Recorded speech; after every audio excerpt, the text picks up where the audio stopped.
सभासदों, माननीय अध्यक्ष जी,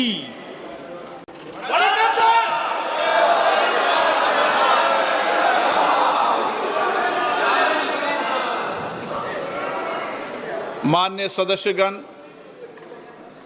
अत्यंत दुख के साथ मुझे सभा को हमारे पूर्व सहयोगी श्री सतपाल मलिक के निधन के बारे में सूचित करना है।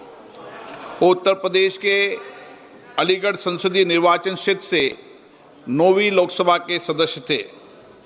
इससे पहले श्री मलिक 1980 से 1989 तक राज्यसभा के सदस्य भी रहे। श्री सतपाल मलिक केंद्रीय संसदीय कार्य और पर्यटन राज्य मंत्री और अनेक संसदीय समितियों के सदस्य भी रहे। इससे पहले वे 1974 से 1977 तक उत्तर प्रदेश विधानसभा के सदस्य भी रहे।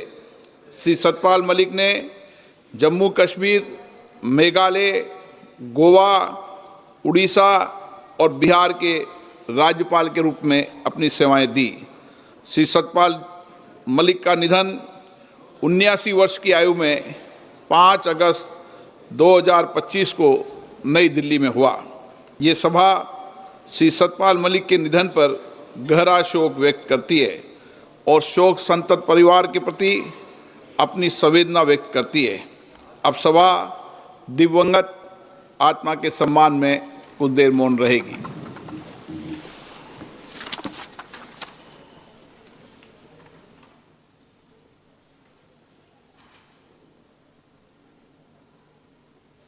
ओम शांति।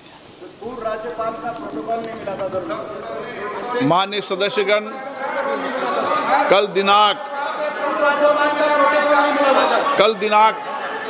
दिनांक 9 अगस्त को संपूर्ण राष्ट्र में भारत छोड़ो आंदोलन की 83वीं जयंती मनाई जाएगी।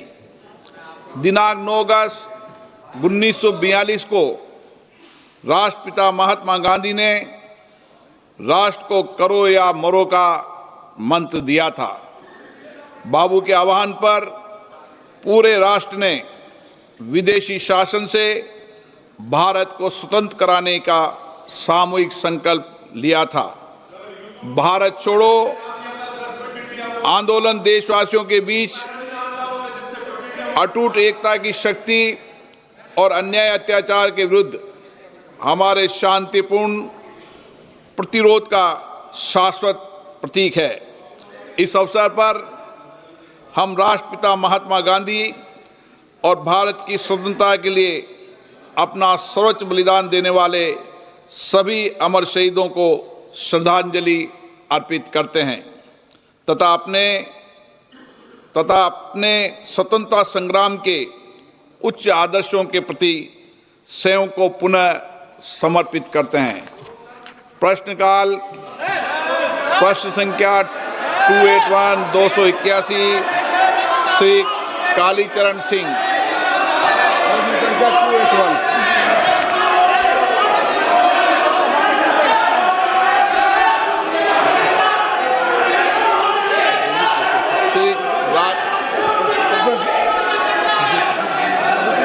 आदरणीय अध्यक्ष महोदय,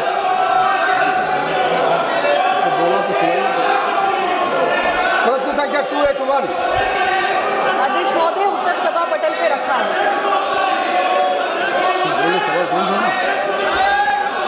आदरणीय अध्यक्ष महोदय, आपने मुझे प्रश्नकाल में बोलने का अवसर दिया, इसके लिए मैं सादर आभार करता हूं। आपके माध्यम से माननीय मंत्री महोदय से मैं जानना चाहता हूं कि केंद्र सरकार एक राष्ट्रीय स्वास्थ्य संसाधन नीति, national health work force policy लाने पर विचार कर रही है क्या, जो राज्यों के मानक भर्ती समय सीमा, स्टाफिंग, नर्स और नियुक्ति के लिए केवल मार्गदर्शन करे। अध्यक्ष महोदय, फिलहाल ऐसी कोई नीति लाने पर मंत्रालय में कोई विचार नहीं हो रहा है। जहां तक राज्यों में ह्यूमन रिसोर्स मैन पावर की उपलब्धता का विषय है, मैं स्पष्ट कर देना चाहती हूँ कि नेशनल हेल्थ मिशन के तहत हम राज्यों को टेक्निकल और फाइनेंशियल सपोर्ट देते हैं, जिससे वो अपने हेल्थ केयर इंफ्रास्ट्रक्चर को स्ट्रेंथन कर सके और मैन पावर की रिक्वायरमेंट्स को भी पूरा कर सके। श्री राजेश मिश्रा। माननीय अध्यक्ष महोदय, आपका बहुत बहुत धन्यवाद कि आपने प्रश्नकाल के दौरान मुझे पूरा प्रश्न पूछने का अवसर दिया। माननीय अध्यक्ष महोदय, यशस्वी प्रधानमंत्री नरेंद्र भाई मोदी जी के नेतृत्व में और माननीय स्वास्थ्य मंत्री जी के निर्देशन में प्रधानमंत्री जन आरोग्य योजना आयुष्मान की वजह से जो विश्व की सबसे बड़ी चिकित्सा बीमा योजना है, गरीब जनता को बड़ी अस्पतालों में भी, चिन्हित अस्पतालों में उपचार हो रहा है, किंतु ग्रामीण क्षेत्रों में सामान्य रोगों की प्राथमिक चिकित्सा पास में मिल सके, इसके लिए पीएचसी, सीएचसी व स्थापित जन आरोग्य मंदिरों में चिकित्सकों की उपलब्धता बहुत कम है। देश की जनसंख्या के हिसाब से एमबीबीएस डॉक्टरों की बहुत कमी है। माननीय स्वास्थ्य मंत्री जी क्या बताने की कृपा करेंगे कि एनएचएम के तहत पीएचसी, सीएचसी व स्थापित जन आरोग्य मंदिरों में बीडीएस, बीएमएस, बीएचएमएस चिकित्सकों जिन्होंने कोविड के दौरान बहुत अच्छा कार्य किया था, क्या उन्हें प्राथमिक प्रशिक्षण देकर वहां पदस्थ करने की कोई योजना है क्या? और यदि नहीं है तो हम चिकित्सा सुविधा कैसे उपलब्ध करवाएंगे? वह चिकित्सकों की कमी हम कब तक पूरा कर सकेंगे? धन्यवाद अध्यक्ष जी। अध्यक्ष महोदय, मैं आपके माध्यम से माननीय सदस्य को कहना चाहती हूँ कि भारत की सरकार आज प्रधानमंत्री नरेंद्र मोदी जी के नेतृत्व में निरंतर हमारे डॉक्टर्स की और स्पेशलिस्ट डॉक्टर्स की देश में उपलब्धता को बढ़ाने के लिए प्रतिबद्ध है और इस दृष्टि से हमने बहुत बड़ा कदम उठाया। देश के अंदर 157 नए मेडिकल कॉलेजेस स्थापित किए, जिसके माध्यम से आज बड़ी संख्या में देश को डॉक्टर्स और स्पेशलिस्ट डॉक्टर्स मिलने जा रहे हैं। और इतना ही नहीं, जहाँ जहाँ हमने मेडिकल कॉलेजेस स्थापित किए, वहाँ पर हम को-लोकेशन में नर्सिंग कॉलेजेस की स्थापना भी कर रहे हैं, जिससे कि नर्सिंग स्टाफ भी मिल सके।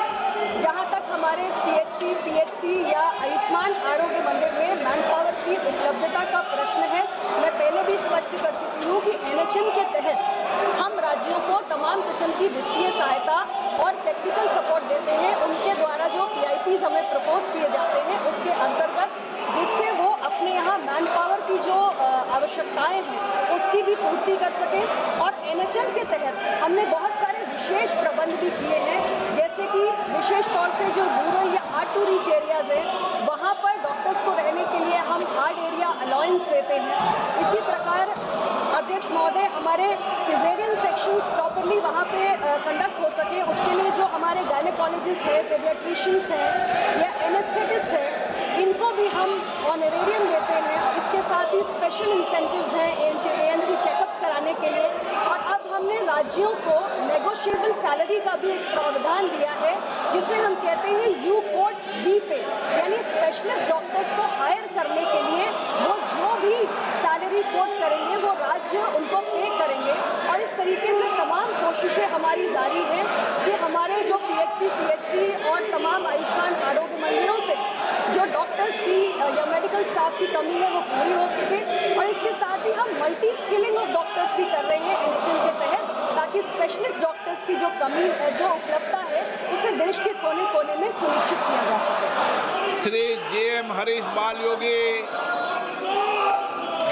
Thank you, Speaker sir, for allowing me to give the chance to raise a supplement. Sir, I would like to draw the Minister's attention. My question is also quite similar to the previous colleague who has asked. Sir, the WHO recommends a doctor-patient ratio to be 1:1000. But in my constituency, Dr. B.R. Ambedkar, Konaseema, the ratio stands at 1:21,279. And the nurse-patient ratio is 1:13,173.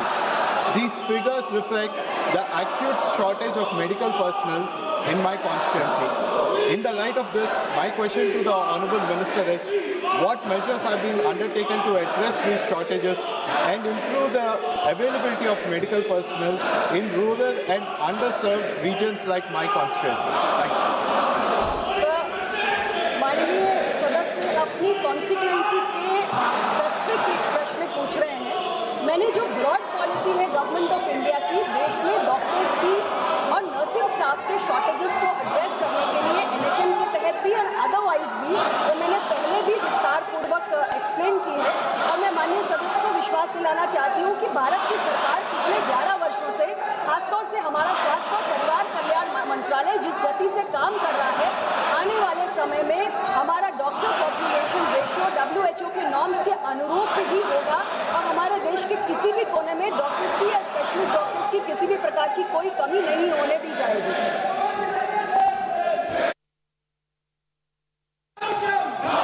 Question number 282 Shri CM Ramesh. मंत्री माननीय मंत्री जी, अध्यक्ष महोदय, जवाब पटल पर रख दिया गया है। Question number 283 Shri Janardan Singh Sigriwal. जनार्दन सिंह सिग्रीवाल। माननीय मंत्री जी, जवाब पटल पर रख दिया गया है। लाओ Shri Krishna. Thank you very much, sir. Recently, in Andhra Pradesh, under the leadership of Honorable Prime Minister Narendra Modi ji and under the leadership of Honorable Chief Minister Chandrababu Naidu ji, there's a Yoga Divas that has happened, sir. Huge turnout has come out. Almost 3 lakh people has appeared for that Yoga Divas, sir.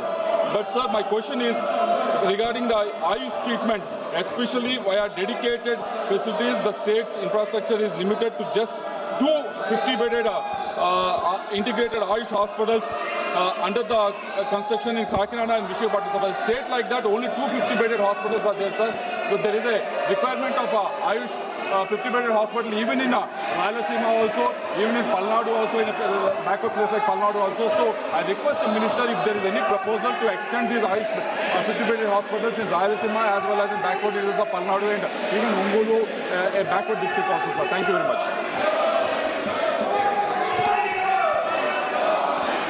अध्यक्ष महोदय, आंध्र प्रदेश में स्वास्थ्य और परिवार कल्याण मंत्रालय के माध्यम से जो प्रश्न यहाँ पर पूछा गया है उसमें NHM के माध्यम से यहाँ पर जो काम किए जाते हैं 60-40 के रेशियो में काम किए जाते हैं। आंध्र प्रदेश का जो वित्तीय आवंटन है स्वास्थ्य विभाग के माध्यम से 2013-14 में पूरे देश के लिए जो 36,000 करोड़ था उसमें से जो गतिविधियाँ, एक मिनट, तो प्रश्न का जरा समझ में नहीं है कि आपको क्या पूछना चाहते जरा बोल।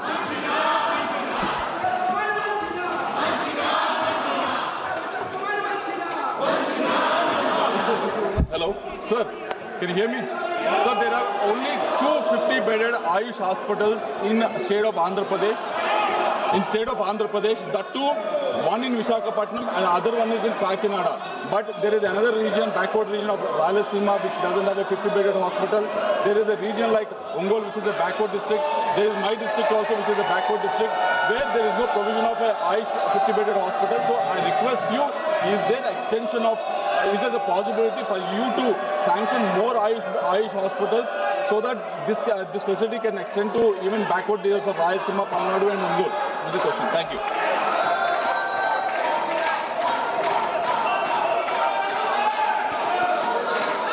अध्यक्ष महोदय, आंध्र प्रदेश के बारे में जो पूछा गया है तो यहाँ पर आंध्र प्रदेश में 616 शहरी आयुष्मान आरोग्य मंदिर, 13 निजी स्वास्थ्य देखभाल और 13 सामुदायिक स्वास्थ्य केंद्र की स्थापना का सुदृढ़ीकरण की परिकल्पना की गई है।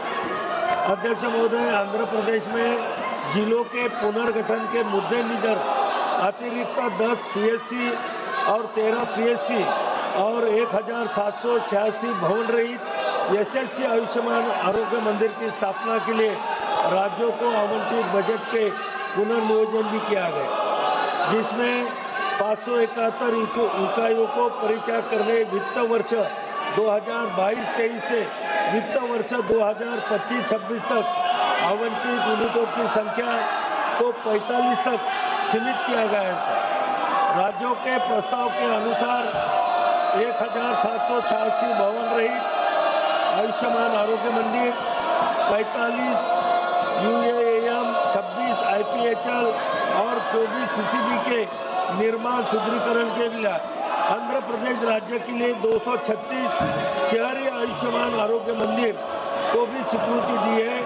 राज्य सरकार द्वारा दी गई सूचना के अनुसार पीएम अभियान के अंतर्गत 45 यूएएम में से वर्तमान में 5 यूएएम भी कार्यरत है। अध्यक्ष महोदय, पीआईके के माध्यम से आंध्र सरकार से जो भी यहाँ पर डिमांड आती है तो निश्चित रूप से उसे पूरा करने के लिए केंद्र सरकार से वित्तीय सहायता देने की कोशिश की जाए। श्री उत्कर्ष वर्मा, माननीय मंत्री जी, माननीय रसायन सूचना सभापति पर रख दी गई है। एसपी वाला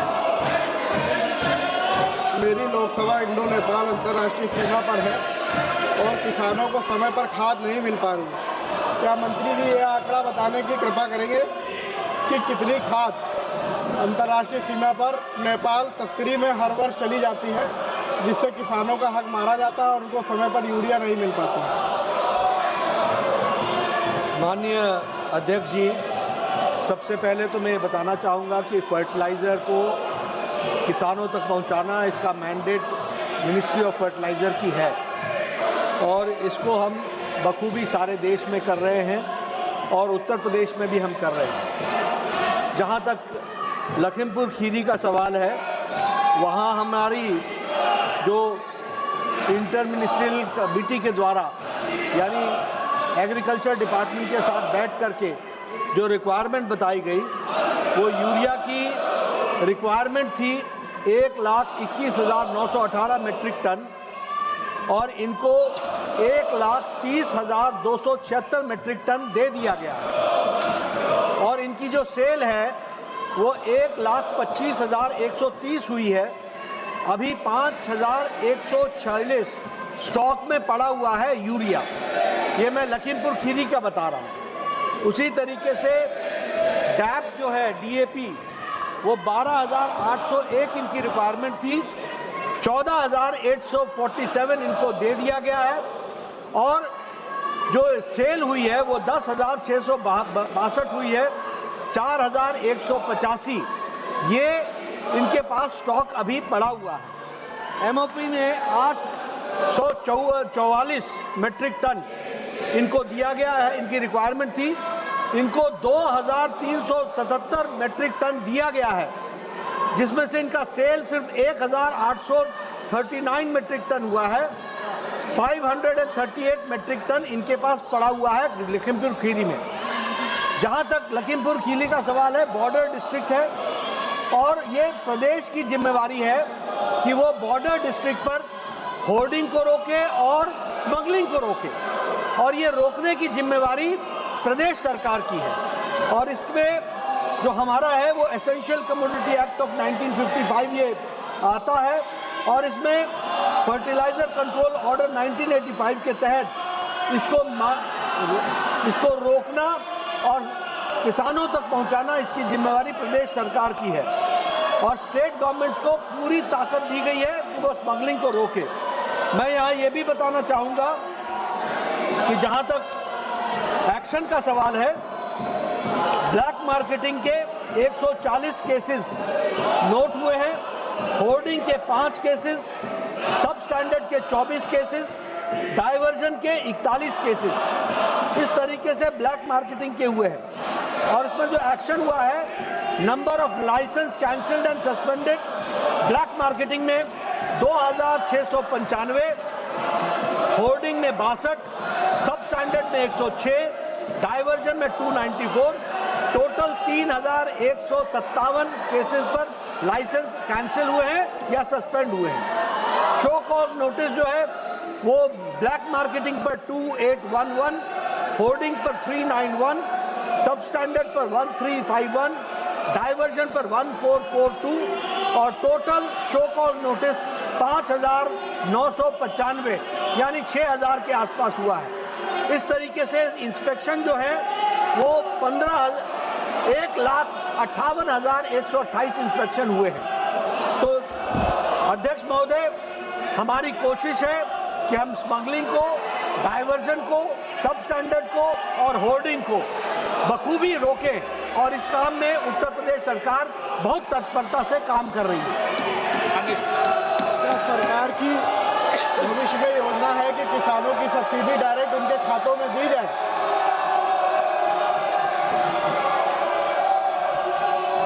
सब्सिडी लाखों करोड़ रुपए हम खाद के माध्यम से देते हैं, डायरेक्ट बेनिफिट में नहीं देते, और ऐसा कोई विचार भी नहीं। श्रीमती हरसिमरत कौर।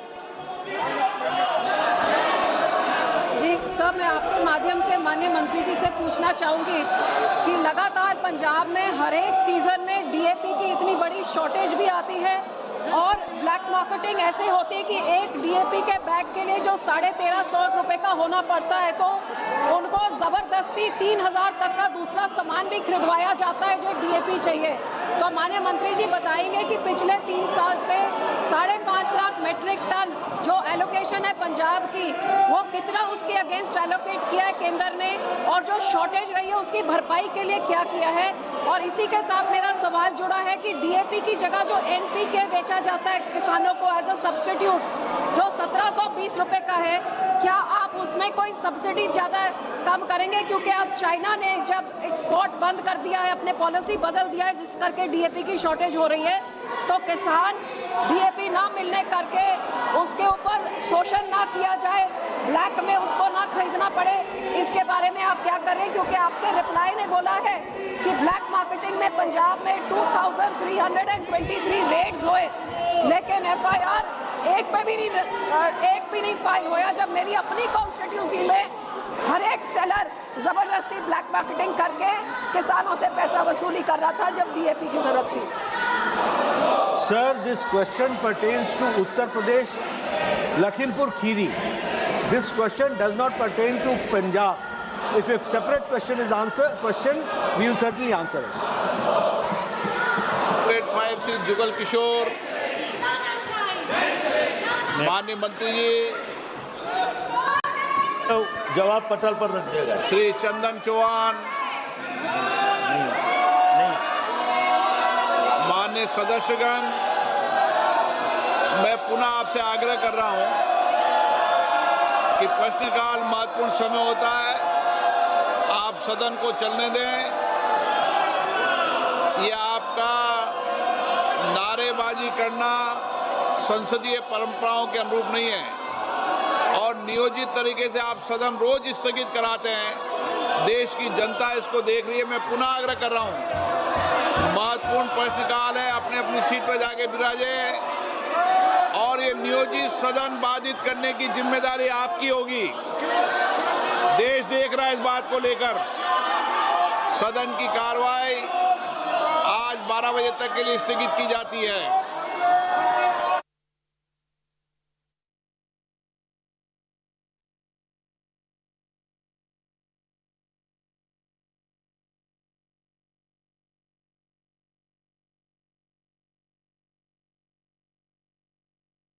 Thank you.